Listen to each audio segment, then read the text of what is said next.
Центр работает с 2020 года, но у нас был достаточно длинный перерыв, потому что у нас не было финансирования. И вот мы его возобновили с апреля этого года. В нашем центре работают педагоги, педагог-психолог, психологи, арт-терапевты и логопед-дефектолог. Это все местные специалисты, да, но некоторых образование получили здесь, кто-то за рубежом получил образование. И это специалисты, которые проходят повышение квалификации, там, можно сказать, ежегодно участвуют в разных образовательных программах. У нас есть дети, которые вот они как раз таки окончили детский сад и вот должны поступить в школу, и они как бы есть, ну, есть такие, которые вот к нам приходят, и мы как бы им здесь помогаем. Ну, это такая комплексная помощь, можно сказать, что мы делаем упор там не только на том, чтобы там, заниматься математикой, русским, мы обязательно это разбавляем с творчеством.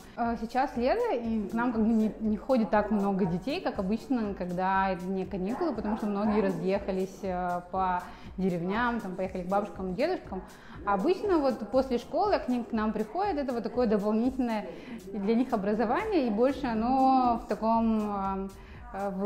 все в игровой форме, и создается такая атмосфера, когда дети могут адаптироваться, подружиться с разными детьми. С самого основания, да, центра до сегодняшнего дня там прошли обучение 90 детей, но это не значит, что непрерывно там ходят 90 детей, это вот как бы промежуточно, кто-то ходит, потом какой-то перерыв, и вот, и если вот подводить итоги, то это 90 человек.